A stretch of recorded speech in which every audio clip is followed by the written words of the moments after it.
progression right there. They were called our absolutes. These are things that absolutely we have to do right there. It's kind of a warm-up, okay? So let's refresh a little bit. Under routine play, get a fielding position. What are two things we want to see? Can't hear you. Glove. What does that mean? That means the ball and glove should be in our sight. I can always tell a good infielder by how that ball enters the glove. If that ball is rattling in through the pinky or the thumb or the heel, not a really good infielder. Okay, because now he's not going to get to that strong tight V position because the ball is rattling. All right, once we field the ball, where do we bring it? Center. Why? To create separation easily, it's efficient, it's repeatable, and it's our best way to get balance.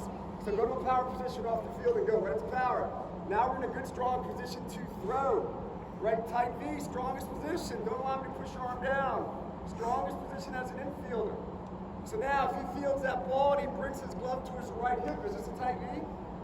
Can't hear you. No. If he fields a ball, I see this often, if he brings it to his right shoulder, is that a tight V?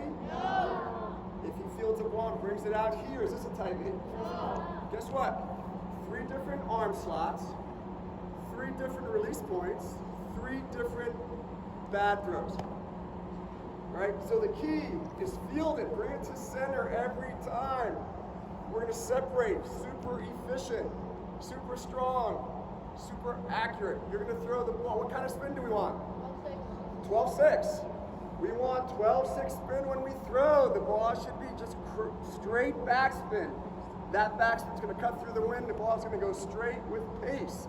The moment, I saw this when we were throwing, the moment we start doing this, pulling off with the front side, now our hand gets away from our body. Now guess what? Who's a pitcher here? Raise your hand. We are throwing 2 seams to first base. You know what that means? That ball is going like this. How many of you guys want to play high school baseball? How many of you guys want to play college baseball? How many of you guys want to play professional baseball? Yeah. You should all raise your hand at this age, right?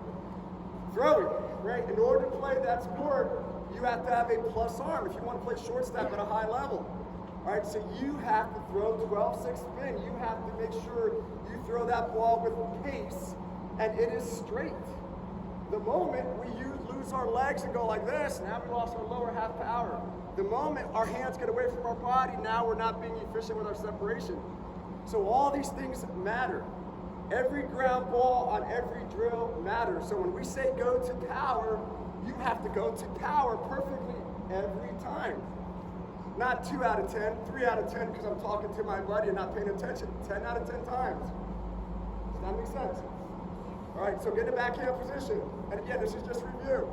Backhand position, okay, left toe up. The reason we want to get in this position, notice how he has great posture. He's low. I saw a lot of this. Whoop, woo, stiff. Stiff arm. Right, no activity there. Right, stay right here, low through the ball, thumb underneath the ball. Once he secures the ball, watch his left hinge, his left arm. Now this becomes a hinge. Now he goes right to power. Okay, I saw a lot of this. Can you put this right here? You guys are doing this. Long, long, long, 1/10 of a second. That runner is safe because you are too slow. Your movements are too long. Instead of just being short, get in this position right here. It's called efficiency. Straight lines, efficiency. Go to a forehand position. Forehand position, same thing. Andrew demonstrates great tilt here.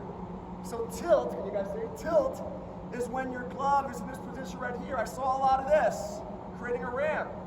So what happens when you create a ramp? That ball is either going to kick off the heel, worse, it's going to go underneath, and also you're not going to have a clean catch out in front.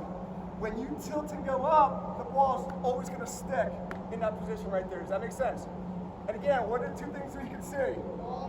Ball and glove. Now once he secures it, this becomes a hinge. He brings it to center and he goes right to power in that repeatable, strong position. Does that make sense? So going forward, when we do our warm-up drills, we have to do it perfectly every time. There's no reason why we should not.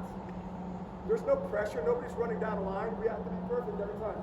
Does that make sense? All right, we're going to break up into 4 groups. You're going to stay